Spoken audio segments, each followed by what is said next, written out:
Don't show up to the wedding. That was the message on my screen. No hello, no explanation, just a clean erasure of my existence. My thumb hovered over the notification while my coffee went cold on the counter. I checked the sender twice, as if there might be another sibling I didn't know about. But no, just my brother, deciding with one text that I was disposable. My name is Maya. I'm 30, a structural engineer in Seattle, and I've spent most of my life calculating how to keep other people's buildings from collapsing while quietly letting my own boundaries crumble. Standing there in my kitchen, phone in one hand, mug in the other, it hit me this wasn't just about a wedding. It was about every time I'd been told to shrink so someone else could shine. He wasn't just uninviting me from his dream day. He was confirming what the family had been hinting for years. I was convenient help, not a real main character. 2 tabs away on my laptop was an old folder labeled Someday, Paris, full of saved itineraries and half-finished budgets from the trip I'd planned since I was a teenager and never felt allowed to take. So instead of typing a long reply, I did something that terrified me more than any cracked beam or swaying bridge. I opened that folder, refreshed flight prices, and started entering my card details in silence. Tell me this. Have you ever felt like a background character in your own family's movie? Before I tell you what happened to that wedding, and why my brother ended up calling me 85 times in one night, tell me what time it is where you are, and where you're watching from. I want to see how far this one text message travels. The text was time-stamped exactly 2 weeks before the wedding, a neat little countdown to how far I'd let this pattern go. I stared at the date for a long beat, my chest tight. Then my thumb drifted to the family photo album on my phone, like my brain needed a quick audit of how we got here. The first picture that popped up was a grainy shot of us as kids in our parents' driveway, my brother in the middle holding a science fair trophy, grinning like he'd just solved climate change, while I stood a little off to the side clutching the model bridge I'd built from popsicle sticks. I remembered how the judge had leaned over my project, impressed, and said my calculations were unusually precise for a middle schooler. At dinner that night, though, all anyone talked about was his blue ribbon. "You're so smart," Mom had said, ruffling his hair. To me, it was a passing comment. "You helped, right? That's sweet." It felt less like recognition and more like a pat on the head you give a kid who set the table. Swipe. A high school photo. My brother in his football jersey, mud streaked on his cheeks, my hand on his shoulder as I held the laminated playbook I'd color-coded for him the night before. I'd spent hours simplifying routes and drawing diagrams so he wouldn't forget them under pressure. Our dad had slapped him on the back, booming, "Couldn't have done it without your drive, son." No one mentioned whose markers bled through 3 notepads at the kitchen table. In the background of that photo, you can actually see my binder open, full of scribbles and arrows. Look closely and you see the work. Zoom out and all you see is him. Swipe. A college ceremony. My brother standing on stage accepting an innovation award for a campus project. My stomach still twists when I think of that one. The project was based on a 3D printed joint design I'd sketched for one of my engineering classes. I'd shown it to him over winter break, excited when my professor said it was industry-level thinking. A month later, he used the same concept in a pitch to his business club, slapped a catchy name on it, and suddenly, he was the visionary. I remember confronting him quietly afterward in the backyard, voice shaking. "You know that design was mine." He'd shrugged, barely looking up from his phone. "Relax. You're the brains. I'm the mouth.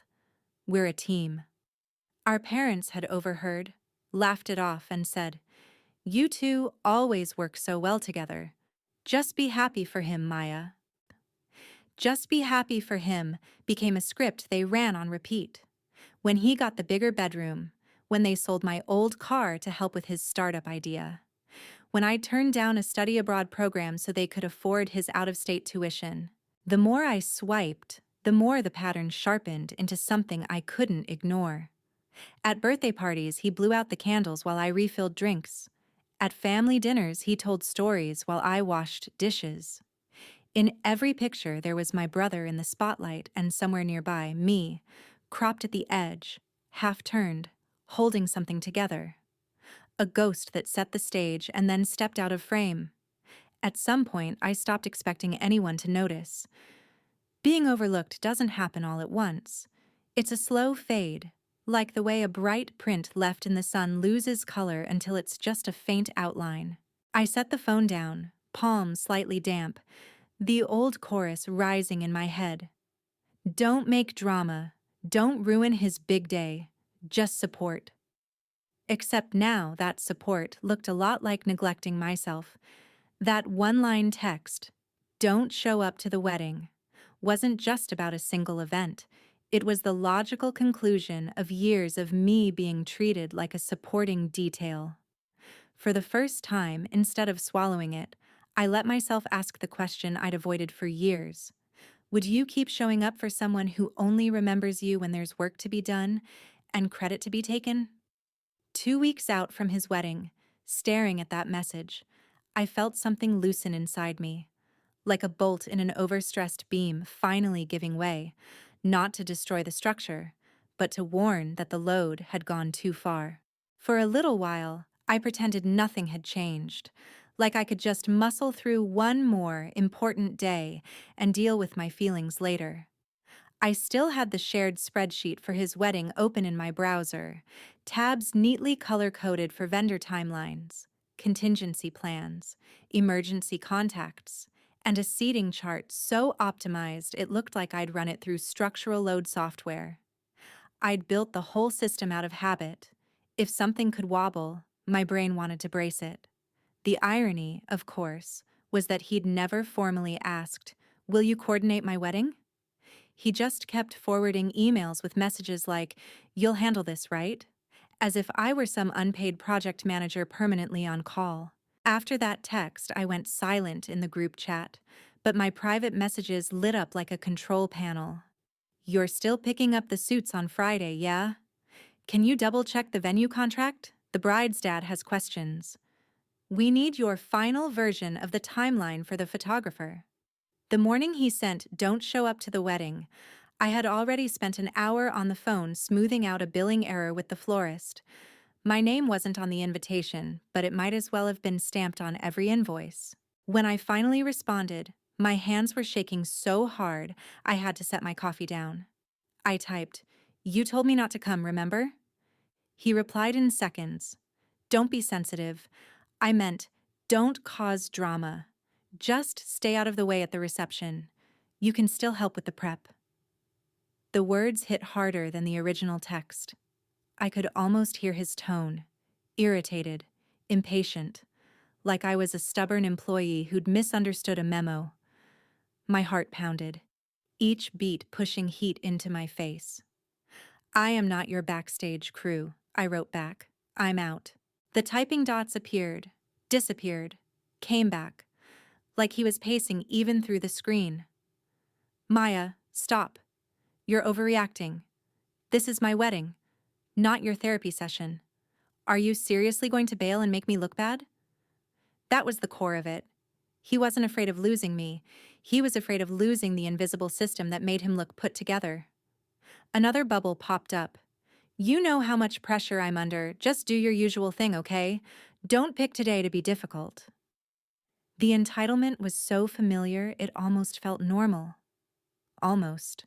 Instead of arguing line by line, I opened the "Someday Paris" folder on my laptop again. Old itineraries, saved articles, screenshots of cheap hostels and train routes. A version of me who'd once believed she was allowed to want things had planned all of this, then buried it under other people's priorities. I checked dates. The cheapest flight from Seattle to Paris landed the morning of his wedding, right around the time the photographer was supposed to start taking getting-ready photos. My cursor hovered over the "Confirm Purchase" button while my brother's messages kept popping up in the corner of the screen. "Did you email the DJ about setup?" Mom says you're being dramatic. Don't ruin this for me. My hands were still trembling when I clicked confirm. But now the tremor felt different, like adrenaline, like a bridge swaying but still holding. I printed my confirmation, slid it into my passport, and tucked both into my work bag, the same one I'd carried to countless job sites and meetings.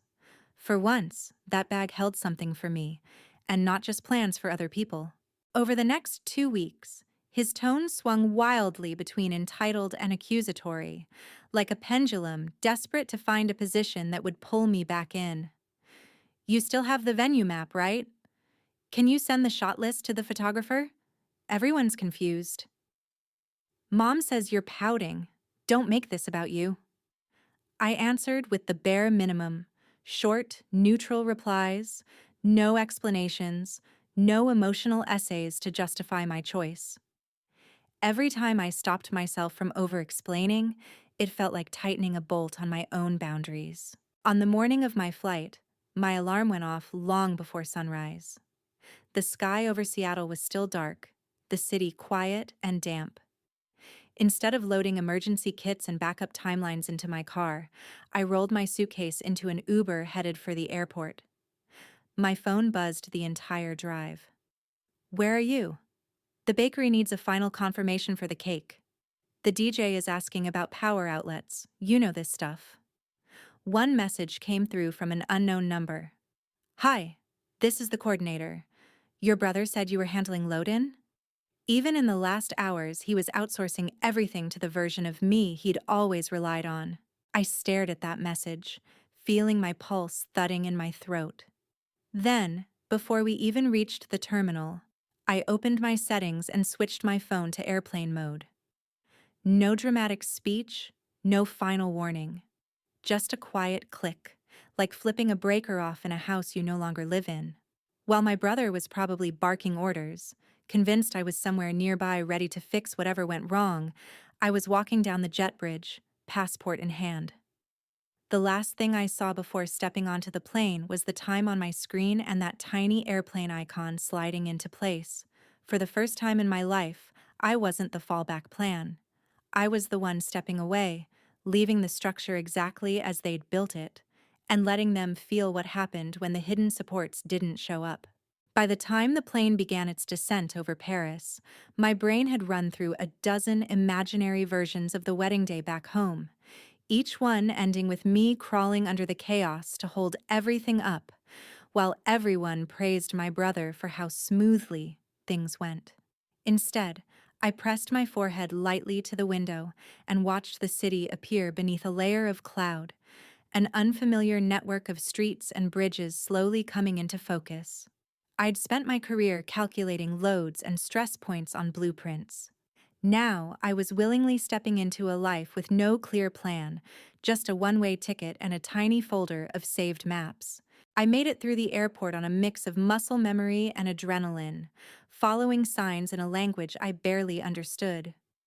My suitcase wheels clacked over the tiles, my passport felt too warm in my hand, and no one knew anything about my brother or his wedding or the role I'd just walked away from. It was both disorienting and strangely clean, like stepping out of a noisy machine room into fresh air. I checked into a tiny attic Airbnb in the 11th arrondissement, ducking under slanted beams to set my bag down. The space smelled faintly of coffee and old wood. I cracked open the skylight and heard distant church bells. According to my carefully memorized timeline, hair and makeup back home should have been starting about then. I made coffee on the little stovetop, sat cross-legged on the bed with my mug between my hands, and finally switched my phone off airplane mode. It was like opening a dam. Notifications poured in so fast the screen lagged. Texts, missed calls, group chat messages, voicemails, even a couple of frantic emails from vendors. For a minute, I just watched the numbers climb, the little red bubbles stacking up. Then curiosity, and maybe a bit of morbid satisfaction, nudged me to tap on a voice note from my friend Jenna, one of the bridesmaids. Her voice came through in a harsh whisper, full of rustling fabric and background chaos. Maya, Where are you? Okay, listen, this is a disaster. Nobody picked up the cake. The bakery tried calling your brother, but he didn't answer. And since it wasn't fully paid for, they sold it to another couple. The bride is sobbing in the dressing room. Her mom is yelling at your mom, and your mom just said, Maya would have handled this. Everyone keeps looking at the door like you're about to walk in with a 3-tier miracle. Before that one finished playing, another voice note popped up. Update. The florist delivered the original color palette because nobody sent them your revision. The bridesmaids' dresses clash with the flowers, the bride's family is furious, and the venue manager is saying the DJ's setup violates their power policy. The DJ is asking who's coordinating logistics. Your brother keeps repeating, my sister was supposed to take care of this. Like that's a solution. Maya, I swear, it's like someone cut every invisible wire you've been pulling for years. I listened, my stomach twisting. Under the discomfort, though, was a sharp, undeniable edge of satisfaction. It wasn't that I enjoyed their stress, I didn't. But for once, the reality of how much I usually did was visible to everyone. You don't notice a support beam until it's gone and the ceiling cracks. Then came the messages from my mother, stacking one after another. Maya, where are you? This is not funny. Your brother is falling apart. The cake is wrong. The flowers are wrong. Guests are wandering around asking what's happening. You need to fix this. If you love this family, you will get here. Think of how this looks. Not, are you okay? Not, why did you leave? Just a frantic demand to step back into the role I'd quietly resigned from. I set the phone down on the tiny nightstand and stared up at the slanted ceiling, feeling guilt and relief wrestle in my chest. Outside the skylight, someone laughed on the street below. A car horn blared and a distant siren wailed. Life continuing, completely indifferent to our family meltdown. I could almost picture the scene back home. Guests shifting uncomfortably, the bride dabbing her eyes, my brother snapping at everyone, my parents whispering frantically. In my version of that mental picture, there was finally a blank space where I used to stand, clipboard in hand. After a few minutes, I grabbed my jacket and headed downstairs. The staircase was narrow and creaked under my weight, every step a small, tangible reminder that I was somewhere else now. On the corner, I found a cafe with wobbly metal tables and a chalkboard menu. I ordered another coffee and sat on the terrace, the air cool against my face. My phone buzzed non-stop on the table, skittering slightly every time another call came in. I let it ring, then buzz, then ring again while I watched people walk their dogs and argue over pastries in French. Finally, I picked it up and looked at the call log. 85 missed calls, 85 attempts to summon the old version of me, the fixer, the buffer, the invisible bridge that kept everything from crashing. Calls from my brother, my parents, Jenna, unknown numbers that were probably vendors or distant relatives. 85 little alarms from a system that had just realized its favorite support had stepped away. I took a slow sip of my coffee, the cup warm against my fingers, and felt something settle inside me. Somewhere across the ocean, the wedding that was supposed to prove how perfect my brother's life was had gone off script completely. And for once, I wasn't backstage, sweating and improvising to save the show. I was just a woman in Paris, sitting at a cafe table, finally letting people feel the full weight of what I'd always carried for them. In the days after the wedding, Paris became less of an escape and more of a proving ground. I'd told myself for years that I couldn't possibly leave home because they need me, like I was some critical load-bearing wall in a house that would crumble without me. Now I was half a world away and, yes, things had cracked. But the ceiling hadn't actually fallen in. I enrolled in a short, intensive workshop on sustainable bridge design at a local engineering institute, something I'd bookmarked online and dismissed as unrealistic, back when my calendar revolved around other people's emergencies. The first day I walked into the classroom, I was just Maya from Seattle, not Maya, the reliable sister. No one knew the family politics, the history of stolen credit, the quiet expectation that I'd fix everything. They only knew the diagrams I drew, the ideas I pitched, the way my eyes lit up when we talked about turning abstract loads into graceful lines of steel and cable. Between classes, I wandered along the Seine, scribbling in a notebook, not wedding timelines, but sketches of pedestrian bridges and notes about materials and flow. My phone buzzed less as the shock of the ruined wedding settled into a new kind of normal back home, but when it did, the messages carried a different tone. My mother sent a long text one night while I was eating a late dinner at a crowded bistro. Your brother is not himself. The bride's family blames him for everything that went wrong. Her father keeps saying, if you can't even organize a wedding, how will you run a household? They postponed their honeymoon because they're fighting about money and deposits. He's sleeping at our house some nights. He keeps asking, why didn't Maya just come? I stared at the words, feeling the old reflex to put my fork down, pick up my metaphorical toolbox, and start repairing. But the smell of garlic and butter and the hum of strangers' conversations grounded me. I typed back carefully, fingers steady. I'm sorry he's struggling, but I told him my boundaries. I'm not responsible for his choices. She called this time instead of replying by text. Her voice sounded older than I remembered. You've always been the strong one, she said. We thought you could handle it. Maybe we leaned on you too much. The admission startled me so much I didn't answer right away. It wasn't a full apology, but it was the first crack in the narrative that his needs were naturally more important than mine. I'm learning what I can and can't handle, I said. Right now, I'm working on a project here, and it matters to me. A week later, an email popped into my inbox from a European engineering blog I followed. One of the instructors from my workshop had shared photos of my conceptual bridge design, and they wanted to feature it in a piece about young engineers reimagining urban spaces.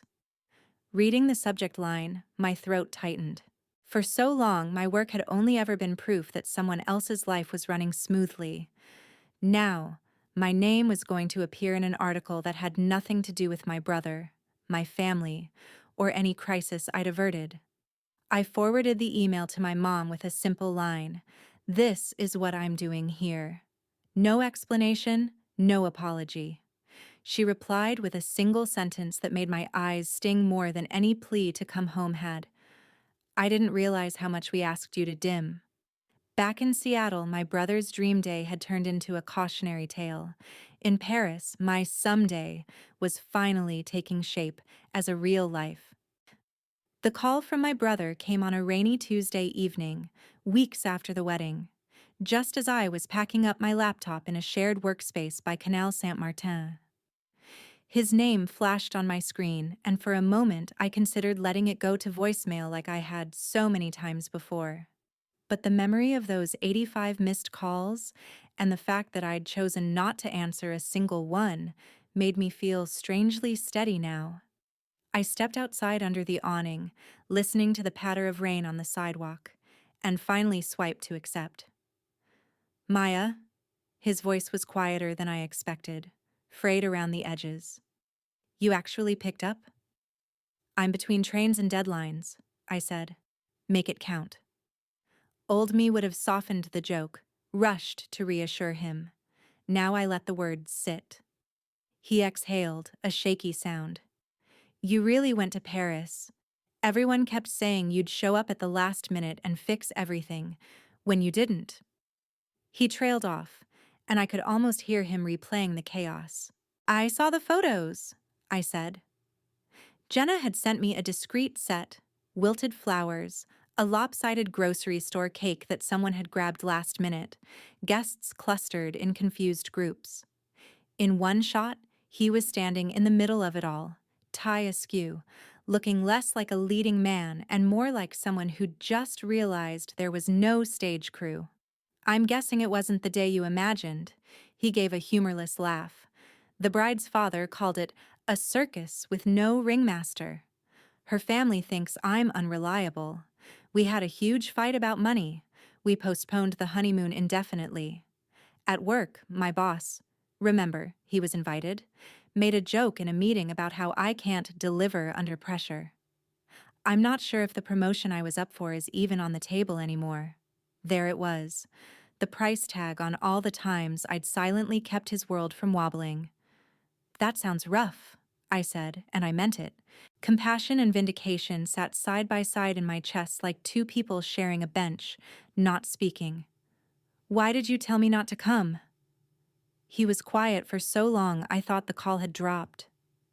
Because I wanted you there to work, not to be there, he said finally, voice low. And I knew you'd feel that. I didn't want you making everything about you if you got upset. So I thought, if I told you to stay out of the way, you'd still help from the background like always. I didn't think you'd actually leave. His honesty stung more than any lie. He hadn't written me off as unimportant. He'd counted on my loyalty so completely he'd gambled with it. You didn't lose me by accident, I said. You spent years training me to believe my only role was to support you. That text just made it obvious. I know. The words came out so quietly I almost missed them. I watched Mom cry when the florals were wrong. I heard Dad say, if Maya had been here, and I realized they weren't just talking about the wedding. They meant everything. I've been standing on a platform you built, and I never once asked if you were tired. The old script tried to muscle in. This is your moment to say it's okay, to comfort him, to jump in and start designing a fix. I took a breath, feeling the cool air on my face. I am tired, I said. I was exhausted before the wedding. I just didn't know how to step off without burning the whole house down, so I left, for my own sanity. He inhaled sharply. I'm sorry, he said, and it didn't sound like the lazy sorry people toss out to end a fight. It sounded like a foundation crack finally being acknowledged. I don't know how to do this without you. Everyone keeps saying I have to take responsibility, and all I can think is, I don't even know where to start. You start, I said, by not asking the person you hurt to come home and fix the mess you made by hurting them. There was a pause, then a small, bitter chuckle. Mom said you'd gotten blunt. Mom's not wrong. I glanced at my reflection in the dark window beside me. I looked tired, sure, but also more solid somehow. Listen, I don't hate you. I'm not rooting for your life to fall apart. But I'm also not coming back to be your invisible project manager. If you want a different relationship with me, you're going to have to build it yourself, from the ground up, without assuming I'll just handle it. So what, we just don't talk anymore? He asked, panic creeping into his voice. No, I said. We talk like adults who are equals. You ask for help. You accept no for an answer. You take responsibility when you screw up. I decide what I can and can't give. That's the only version I'm available for now. The rain had slowed to a drizzle. On the other end of the line, he blew out a breath. Okay, he said after a long time. I don't know if I can be that person yet, but I want to try. Then that's your work, I replied. Mine is here. We ended the call without promises to visit soon, without me offering to review his budget or career plan. It wasn't a clean, cinematic reconciliation. It was messier and smaller and somehow more honest. Months later, Paris no longer felt like a dramatic backdrop to my escape. It felt like a place I lived. I had a favorite bakery where the owner started bagging my order as soon as I walked in. A regular running route over a footbridge I'd once only seen in online photos. A cluttered desk at the co-working space where sketches and coffee cups lived side by side. One gray morning, an email slid into my inbox with a subject line that made me blink twice. Feature: the hidden engineers behind the bridges we love. The blog I'd been interviewed for had expanded the piece, turning it into a longer article about unsung work and invisible support structures, and my story, my actual story, was threaded all through it. They quoted me saying, "If a bridge is doing its job, most people never think about the stress it quietly holds. People can be like that too."